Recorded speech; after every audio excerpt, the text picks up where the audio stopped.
اللہ جل شانہ نے قرآن مجید میں ارشاد فرمایا، اطیعوا اللہ والرسول لعلکم ترحمون۔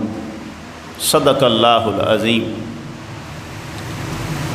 اس آیت مبارکہ میں پروردگار عالم نے ارشاد فرمایا، اللہ اور اس کے رسول کی اطاعت کرو تاکہ تم پر رحم کیا جائے۔ دنیا کا جتنا نظام چل رہا ہے، ہر شخص جس حال میں بھی ہے وہ کسی نہ کسی آزمائش میں گرفتار ہے۔ پروردگار عالم نے اس دنیا کو عالم آزمائش بنایا ہے۔ ہر شخص وہ بہت زیادہ خوشحال ہو یا وہ بڑا غریب اور تنگ دست ہو، بیمار ہو یا کسی مصیبت میں مبتلا ہو، آزاد اپنی فضاؤں میں اڑ رہا ہو یا کہیں گرفتار ہو، کوئی کسی بھی حال میں ہو، رب کا نظام آزمائش چل رہا ہے۔ ہر بندہ کہیں نہ کہیں آزمائش میں۔ آزمائش اس بات کی ہے کہ جس حال میں یہ ہے اس میں رہ کر بھی میرا فرما بردار بندہ رہتا ہے یا نہیں رہتا۔ اپنی حالت پر شکوے کرتا ہوا میرا نافرمان تو نہیں ہو جاتا، اس حال میں مجھے پکارتا رہتا ہے، مجھے یاد رکھتا ہے یا نہیں رکھتا۔ خوشی ہو غمی ہو میری یاد اس کے دل میں قائم رہتی ہے یا نہیں رہتی۔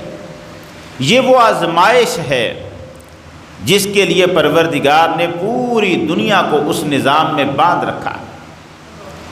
مصیبتیں بھی آئیں گی، بیماریاں بھی آئیں گی، تکلیفیں بھی آئیں گی، الجھنیں بھی آئیں گی، ہر قسم کے حالات آئیں گے۔ ان ساری مشکلوں، مصیبتوں، بیماریوں سے نجات، ان سارے آنے والے فتنوں سے نجات کی بس ایک صورت رکھی ہے رب نے، اور وہ یہ ہے کہ اگر میں تم پر رحم کروں تو نجات پا سکتے ہو۔ ہر بیماری، ہر مشکل، ہر مصیبت، ہر فتنہ، ہر تکلیف، اس سے بچنے کا راستہ بس اتنا ہے کہ اللہ اپنا رحم فرما دے۔ وہ اگر اپنا رحم نہ فرمائے پوری دنیا مل کر بھی کسی آزمائش سے نکل نہیں سکتی۔ پورے جن و انس مل جائیں کسی آنے والی مصیبت کو ٹال نہیں سکتے اگر اللہ اپنا رحم نہ فرمائے۔ ہمتیں، کوششیں سب کام کرتی ہیں جب اس کا رحم ہو۔ جب وہ اپنا رحم فرمائے تو ہر کام جو آپ کریں گے اس کا نتیجہ نکل آئے گا مرضی کے مطابق۔ لیکن اگر وہ اپنا رحم روک لے تو پھر ساری کوششیں بیکار جائیں گی، الٹا آپ کے مخالف مقابلے میں آئیں گی، کام نہیں کریں گی۔ نجات کی ایک ہی صورت ہے، وہ یہ کہ اللہ اپنا رحم فرمائے۔ حضرت یوسف علیہ السلام کا وہ جملہ جو قرآن نے نقل کیا ہے بہت بڑی حقیقت ہے۔ پروردگار عالم نے حضرت یوسف علیہ السلام کا یہ ارشاد نقل کیا، فرمایا وَمَا أُبَرِّئُ نَفْسِي إِنَّ النَّفْسَ لَأَمَّارَةٌ بِالسُّوءِ إِلَّا مَا رَحِمَ رَبِّي إِنَّ رَبِّي غَفُورٌ رَحِيمٌ۔ یوسف علیہ السلام نے فرمایا میں اگر ان عورتوں کے مکر و فریب سے بچ رہا ہوں، میں اگر ان کے پھسلانے پر پھسل نہیں رہا، ان کے ورگلانے پر میں ورگلایا نہیں جا رہا، میں اگر ان جالوں سے جو یہ تان رہے ہیں ان جالوں سے بچ رہا ہوں تو اس میں میرا کوئی کمال نہیں ہے، سب میرے رب کا رحم ہے۔ وَمَا أُبَرِّئُ نَفْسِي، میں اپنے نفس کو بری نہیں جانتا کہ میں بڑا بہادر تھا۔ ان النفس لامارۃ بالسوء، یہ نفس تو دیتا ہی برائی کا حکم ہے۔ الا ما رحم ربی، بچ صرف وہی سکتا ہے جس پہ میرا رب اپنا رحم فرما دے۔ ان ربی غفور الرحیم، میرا رب بڑا بخشنے والا ہے، بڑا رحم فرمانے والا ہے۔ جب ہمیں یہ سمجھ آ گیا کہ ساری مشکلوں، مصیبتوں، آفتوں اور فتنوں سے بچنے کا راستہ صرف یہ ہے کہ رب ہمیں اپنے رحم کی پناہ میں لے لے، تو اب اگلا سوال یہ ہوگا کہ پروردگارا ہم چاہتے ہیں تیرا وہ رحم ہمیں ملے، اس کا کیا طریقہ ہے؟ وہ رحم جو ہمیں ہر مشکل سے نجات دے دے، وہ رحم جو ہمیں ہر بیماری سے نجات دے دے، وہ رحم جو ہماری تنگ دستیوں کے باوجود ہمیں پریشان نہ ہونے دے، وہ رحم جو ہم مشکل میں پھنسے ہوں مگر دل دلیر ہو، ہمارا سینہ بزدلوں کی طرح کانپ نہ رہا، ہمیں وہ تیرا رحم چاہیے مولا، بتا وہ تیرے رحم کا طریقہ کیا ہے۔ فرمایا اطیعوا اللہ والرسول لعلکم ترحمون، ایک ہی طریقہ ہے رحم کا، اور وہ یہ ہے کہ جیسے میرا محمد کہتا جائے ویسے کرتے چلے جاؤ۔ میرے رحم کا ذریعہ ایک ہے، اللہ اور اس کے رسول کی اطاعت۔ رسول کی، اب اللہ اور رسول کی اطاعت لفظ دو ہے، مگر قرآن نے دوسرے مقام پہ فرما دیا ان کو دو الگ الگ نہ سمجھنا۔ من یطع الرسول فقد اطاع اللہ، جس نے رسول کی اطاعت کر لی اس نے اللہ ہی کی اطاعت کر لی۔ اب معاملہ ٹھہرا ہے رسول کی اطاعت پر۔ رسول کی اطاعت ذریعہ ہے اللہ کے رحم کا۔ سرکار نے قرآن مجید میں اللہ نے ارشاد فرما دیا کہ اللہ کا رحم ہوگا تم پر کب؟ جب تم رسول کی اطاعت کرو گے۔ اچھا اب یہاں پر آپ نے ایک بات سمجھنی ہے، قرآن مجید جو الفاظ، میں آپ کو لے کے میدان بدر میں جانا چاہتا ہوں۔ آج 17 رمضان المبارک ہے، اور آج کے دن ہی وہ 313 جو عشق کے قافلے کے سالار ہیں، انہوں نے اپنی جو شہادتیں پیش کی ہیں اور جو نذرانے پیش کیے ہیں، ان کو آج سلام عقیدت پیش نہ کیا جائے تو پھر کیا کریں ہم؟ آج بھی اگر انہیں یاد نہ کرے تو پھر اور کیا ہے؟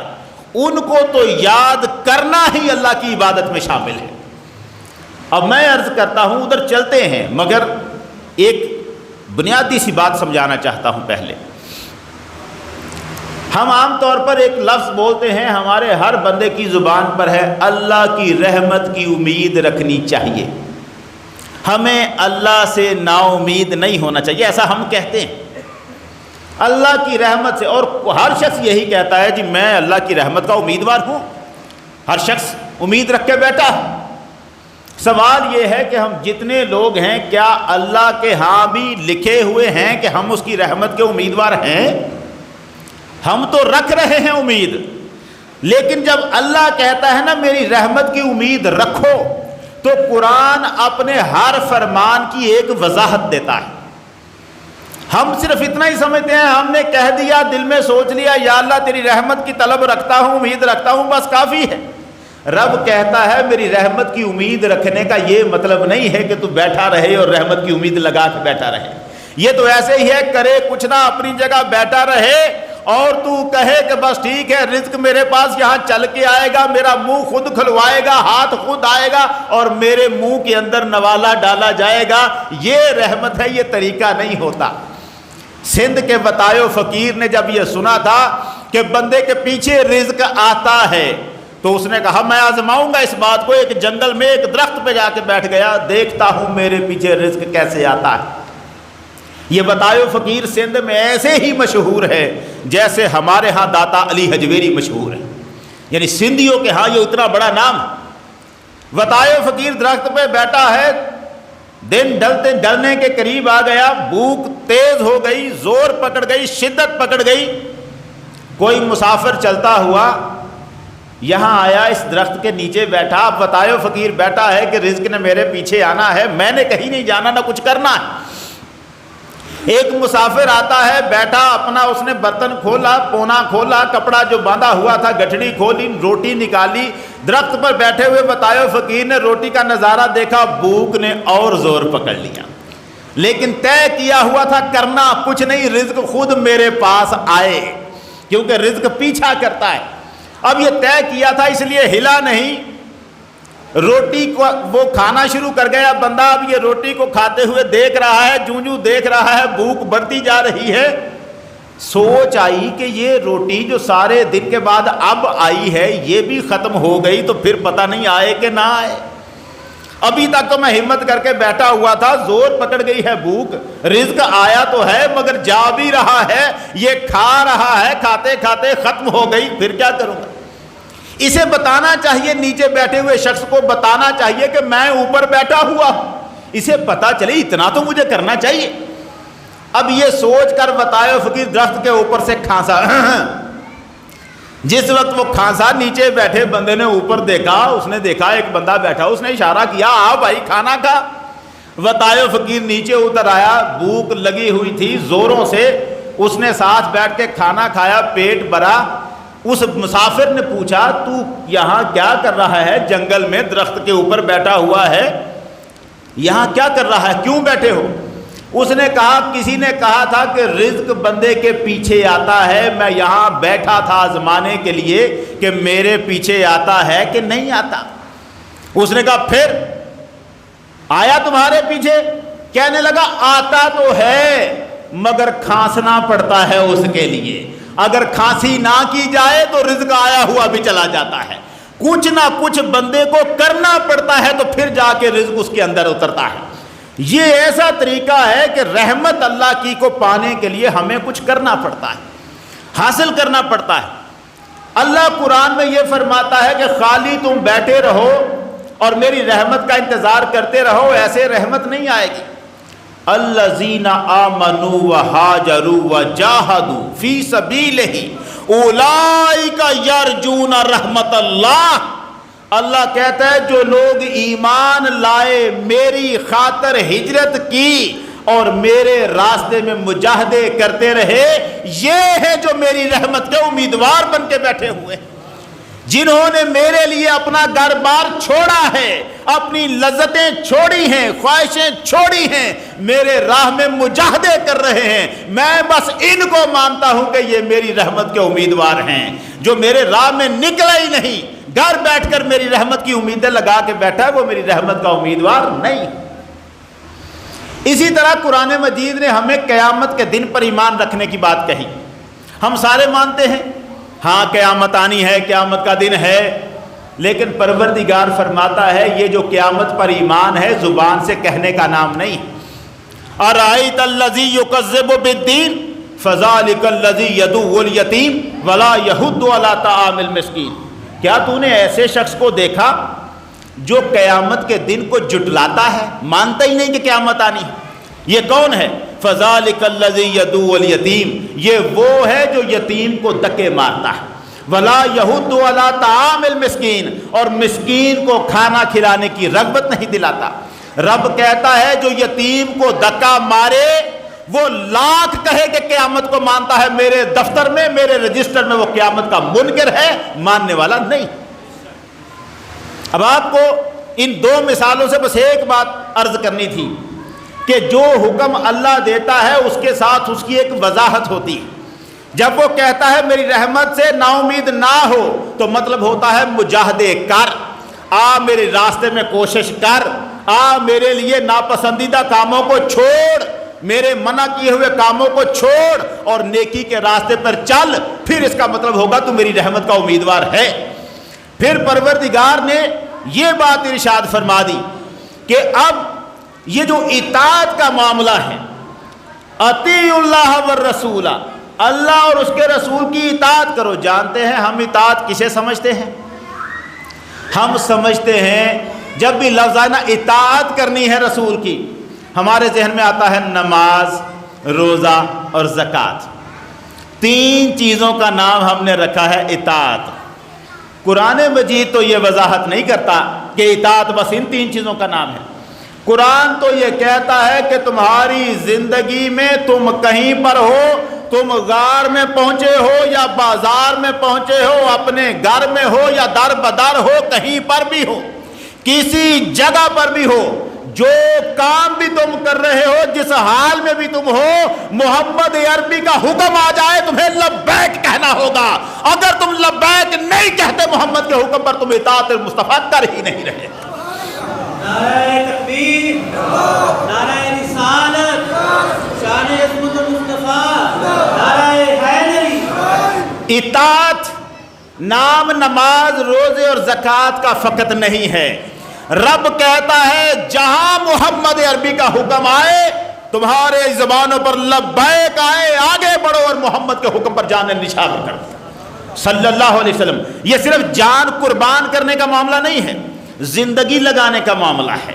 بازار میں سودا خریدتے ہوئے، سودا بیچتے ہوئے فرمان مصطفیٰ رہے گا، دھوکہ نہ دینا۔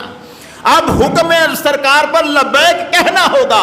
آپ کو نفع ہو زیادہ یا نفع ہو کم، خیال یہ رہے کہ محمد مصطفیٰ کا حکم پورا ہونا چاہیے.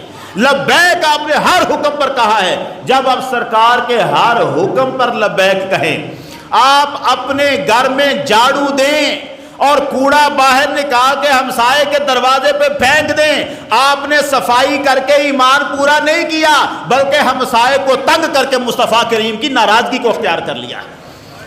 آپ نے کیسے سوچ لیا کہ صرف آپ کے اپنے اندر جھاڑو پھیرنے سے طہارت کا حکم حاصل ہو گیا؟ نہیں ایسا ہوتا. دوسرے کے راستے میں کانٹے آپ نے پھینک دیے، اپنا راستہ صاف کر لیا. نماز پڑھ لیں آ کے، روزہ رکھ لیں آ کے، زکاتیں دے لیں جتنی مرضی، اگر دوسرے بندے مسلمان آپ سے تنگ ہیں تو مصطفیٰ کریم بھی آپ سے خوش نہیں. اطاعت نہیں ہے. اطاعت نام نہیں ہے صرف جان قربان کرنے کا. اطاعت نام ہے ہر حکم سرکار پر لبیک کہنے کا.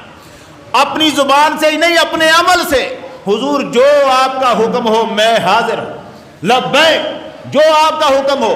اب اگر مہمان آیا ہے اور آ کے گیا ہے، بڑے نخرے والا ہے، بڑا متکبر ہے، آپ اس کو گوارا نہیں کہ کیسا بندہ ہے جائے جیسے مرضی. نہیں، جب آپ کا مہمان بن کے آیا ہے تو اب مصطفیٰ کریم کا حکم ہے اس کی عزت کر، اکرام کر. جو اللہ رسول پر ایمان رکھتا ہے اسے چاہیے کہ وہ مہمان کی عزت کرے. اب اس کی عزت کر. دروازے سے باہر نکلے گا تو جیسے مرضی انداز رکھ لینا، تیرا مہمان جب تک ہے تیرے اوپر اس کی عزت فرض ہے کہ مصطفیٰ کریم کا حکم. اطاعت کیا ہے؟ زندگی کے ہر مسئلے میں، ہر مرحلے میں حضور کے حکم پر لبیک کہنا، یہ اطاعت ہے. اچھا، یہ آسان کام نہیں ہے. یہ ہر حکم پر اطاعت کہنا، ہر حکم پر لبیک کہنا، اطاعت کرنا آسان کام نہیں. یہ کام تب ہوتا ہے جب بندے کے دل میں یہ بات آئے کہ یار میرا یہ کام کرنے سے کہیں آقا ناراض نہ ہو جائے. اسے ہر لمحہ جب حضور کی رضا کا خیال رہتا ہے تو پھر وہ حضور کے ہر حکم کو پورا کرنے کی کوشش کرتا ہے. حضور کی رضا کا خیال رہنا، حضور کی ناراضگی سے بچتے رہنا، جہاں جانا حضور ہی کے خیال میں رہنا، حضور ہی کے حکم کو یاد رکھنا. یار بتاؤ، اس کیفیت کا نام صرف اطاعت نہیں، محبت بھی ہے. اسے ہی تو محبت کہتے ہیں. تصور ادھر لگ جائے، تصور میں تیرے رہنا. یہ کیا خوبصورت شعر کسی نے کہا، ریاضت تیری گلی میں آنے جانے کا نام ہے. ریاضت تیری گلی میں آنے جانے کا نام ہے. تصور میں تیرے رہنا، عبادت اس کو کہتے ہیں. عبادت یہ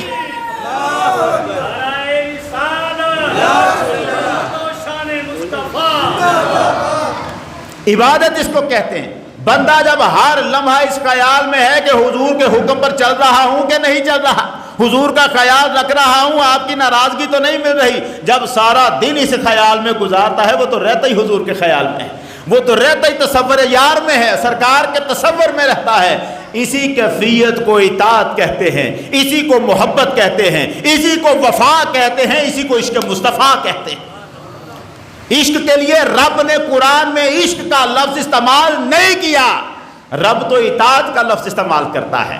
اطاعت جب کمال درجے کو پہنچتی ہے تو اسے عشق کہتے ہیں. اور یہ بات ہے جو علامہ اقبال کہتا ہے، ہر کے عشق مصطفیٰ سامان اوست، بحر و بردر گوشائے دامان اوست. اور جس شخص کا سارا سامان یہ ہو کہ مصطفیٰ کریم کا عشق اس کے سینے میں بس جائے، پھر وہ بندہ چاہے تو اپنے دامن کے ایک کونے میں پوری دنیا کو باندھ کے پھرتا رہے. ساری دنیا اپنے دامن کے کونے میں باندھ لے، اگر دل میں عشق محمد بس جائے. یہ عشق کی جو کیفیت ہے نا، لبیک ہر بات پہ کہنا، یہ آسان کام نہیں ہے. زبان سے کہنا اور ہے، کر کے دکھانا اور ہے. ہم جسے کہتے ہیں نا غلامی رسول میں موت بھی قبول ہے، جو ہونا عشق مصطفیٰ تو زندگی فضول ہے، واقعتاً فضول ہے. مگر دیکھیں تو صحیح، کیا واقعی ہمارے پاس وہ عشق مصطفیٰ ہے؟ کیا عشق مصطفیٰ ہے کہ ہم اپنے دکانوں پہ بیٹھ کے دھوکہ دیں، دفتروں میں بیٹھ کے دھوکہ دیں، سکولوں کالجوں میں بیٹھ کر دھوکہ دیں؟ نوکری ہم کریں، پیسے ہم لیں اور اخبار پڑھ کے بچوں کو پڑھائے بغیر آ جائے تو یہ بددیانتی نہیں ہے تو کیا ہے؟ یہ عشق مصطفیٰ ہے۔ نعرے حضور کے عشق کے لگے، نماز بھی آپ 5 وقت کی جماعت کے ساتھ پڑھیں اور ملاوٹ کرنے سے آپ باز نہ آئیں۔ ویکسین مرضوں کے لیے ہے، مریضوں کے لیے ہے، انتہائی مہلک بیماری میں پھنس گئی دنیا، اور اب آپ ویکسین بنائیں اور وہ بھی ملاوٹ کر کے بیچنی شروع کر دیں، لوگوں کی جانوں سے کھیلنا شروع کر دیں، اور پیسے کما کے سال کے سال آپ حج کو چلے جائیں، عمرے کریں۔ یہ عشق مصطفیٰ نہیں ہے۔ آپ نے جو لوگوں کی جانوں سے کھلواڑ کیا، داؤ پہ لگا دی، اور اس سے پیسہ کما کے آپ حج کیا، حج بھی آپ پر لعنت کرے گا، بد دعا کرے گا آپ کے لیے۔ نہیں ہو سکتا یہ ایسا۔ عشق مصطفیٰ کے تقاضے ہیں، عشق مصطفیٰ عمل کا نام ہے، حضور کی غلامی کا نام ہے، یہ لوگوں کو دھوکہ دینے کا نام نہیں ہے۔ وہ سرکار کو تو اتنا بھی پسند نہیں ہے کہ راستے میں کانٹا پڑا رہے، آپ وہاں سے گزر کے چلے جائیں، کانٹا نظر آ جائے اور آپ اس کانٹے کو راہ سے ہٹائیں نہ۔ حضور کی بارگاہ میں تو یہ عمل بھی آپ کا ایک انتہائی ناپسندیدہ عمل ہے۔ مسلمانوں کے راستے سے کانٹا تک نہیں ہٹایا، گزر گئے دیکھ کے۔ یہ عشق لبیک جو کہلواتا ہے نا، یہ عشق ہے۔ آسان کام نہیں تھا بدر کے میدان میں لڑنا، ہمارے لیے یہ بڑا مسئلہ بڑا آسان سا بنایا ہوا ہے ہم نے۔ عشق مصطفیٰ تھا، عشق مصطفیٰ انتہائی اپنی کمال کو نہ پہنچے تو بدر کی لڑائیاں نہیں لڑی جاتی، اور یہاں تو چھوٹا سا مار کا سر نہیں ہوتا۔ ذرا سے جھوٹے جذبات لے کے آپ سڑکوں پہ جلوس نکال کے دیکھ لیں، 4 دنوں کے بعد آپ اپنے اندر معافیاں مانگتے پھر رہے ہوں گے۔ کیوں؟ کیونکہ عشق جن کا خالص ہوتا ہے وہ اور لوگ ہوتے ہیں۔ یہ میں کسی خاص جلوس کی طرف اشارہ نہیں کر رہا، بتا رہا ہوں ہم نعرے مارتے ہیں، میں خود نعرے مارنے والا بندہ ہوں، لیکن سوال یہ ہے کہ کیا ہم اس عشق میں سچے بھی ہیں؟